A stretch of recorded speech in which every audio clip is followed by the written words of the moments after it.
ಈಗಾಗಲೇ ನಾನು ನಾಗರಾಜ್ ಶೆಟ್ ಅಂತ. ಈಗಾಗಲೇ ನಾವು ಕುಮಟಾದಿಂದ ಈಗಾಗಲೇ ಗೋರೆ ಭಾಗದಲ್ಲಿ ಬಂದಿದ್ದೀವಿ.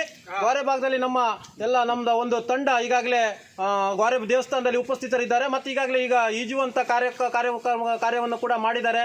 ಮತ್ತೆ ದೇವರ ಒಂದು ಕೃಪೆಗೆ ಪಾತ್ರರಾಗಿದ್ದಾರೆ. ಮತ್ತೇನಂದ್ರೆ ಈ ಪಕ್ಕದಲ್ಲಿ ಒಂದು ತಣ್ಣೀರು ಬಿಸಿ ನೀರು ಅನ್ನೋದು ಒಂದು ಇದೆ. ಅಲ್ಲಿ ಒಳಗೆ ಬಿಸಿ ನೀರು ಅಂತ ಮೊದಲೇ ಇದು ಮಾಡ್ತಾ ಇದ್ರು, ಹೊರಗಡೆ ತಣ್ಣೀರು. ಮತ್ತೆ ಸ್ವಾಮಿಗಳು ಈಗ ಒಳಗಡೆ ಅವರು ಸ್ವಿಮ್ಮಿಂಗ್ ಮಾಡ್ತಾ ಇದ್ರು, ಬಾಕಿ ಭಕ್ತಾದಿಗಳು ಹೊರಗಡೆ ಸ್ವಿಮ್ಮಿಂಗ್ ಮಾಡ್ತಾ ಇದ್ರು. ಮೊದಲಿಂದಾನೇ ನಮ್ಗೆ ವಾಡಿಕೆಯಲ್ಲಿ ಗೊತ್ತಿದೆ.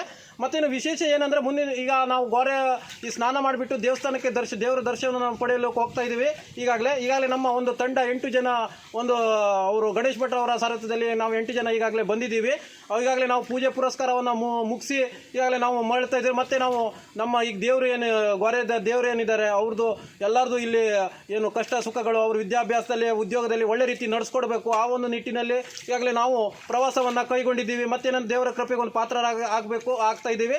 ಮತ್ತೇನಂದ್ರೆ ನಮ್ಮಿಂದ ಮುಂದಿನ ದಿನದಲ್ಲಿ ನಾವು ಏನು ಬಿಸ್ನೆಸ್ನಲ್ಲಿ ಏನು ವ್ಯಾಪಾರದಲ್ಲಿ ವೃದ್ಧಿ ಆದರೆ ಮುಂದಿನ ದಿನದಲ್ಲಿ ಹೆಚ್ಚಿನ ಸೇವೆಯನ್ನು ಕೊಡೋದಕ್ಕೆ ನಾವು ಉತ್ಸುಕರಾಗಿದ್ದೀವಿ. ಮತ್ತೇನಂದ್ರೆ ಈಗಾಗಲೇ ನಾವು ಈ ಕುಮಟಾದಿಂದ ಒಂದು ಈ ಪ್ರವಾಸಕ್ಕೆ ನಾವು ಈಗಾಗಲೇ ಬಂದಿದ್ದೀವಿ. ಅದು ಒಂದು ಶುಭಕರವಾಗಿ ಹೇಳಿ ಮತ್ತು ದೇವರೊಂದು ನಮ್ಮ ಆಶೀರ್ವಾದ ಇರಲಿ ಮತ್ತು ದೇವರ ಕೃಪೆಗೆ ಪಾತ್ರರಾಗುವಂಥದ್ದು ಈಗಾಗಲೇ ಇದು ಮಾಡ್ತಾ ಇದ್ದಾರೆ. ಮತ್ತೇನಂದ್ರೆ ಈಗಾಗಲೇ ನಮ್ಮ ಗಣೇಶ್ ಭಟ್ರು ಆಗಿರ್ಬೋದು ಮತ್ತು ಇನ್ನು ಹಲವಾರು ಈಗಾಗಲೇ ಜನ ಈಗಾಗಲೇ ಬಂದಿದ್ದಾರೆ.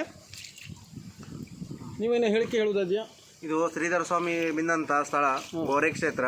ಎಲ್ಲರೂ ಪುಣ್ಯ ಬಂದು ಸ್ನಾನ ಮಾಡಿ ಇಲ್ಲಿ ಬಿಸಿನೀರು ಮತ್ತೆ ತಣ್ಣೀರು ಒಂದು ಒಳಗೆ ಏನೋ ದೇವರು ಅಲ್ಲಿ ದೇವರು ಸ್ನಾನ ಮಾಡ್ತಿದ್ರಂತಲ್ಲ, ಅದು ಇದು ನಿಮ್ಮ ಸ್ವಾಮಿಗಳೆಲ್ಲ ಒಳಗಡೆ ಸ್ನಾನ ಮಾಡುವಂಥದ್ದು ಇದು ಅಡಿಕೆ ಉಂಟಂತೆ ಅಲ್ಲಿ, ಅದಕ್ಕಾಗಿ ಒಳಗೆ ಬಿಡುವುದಿಲ್ಲ ಈಗ.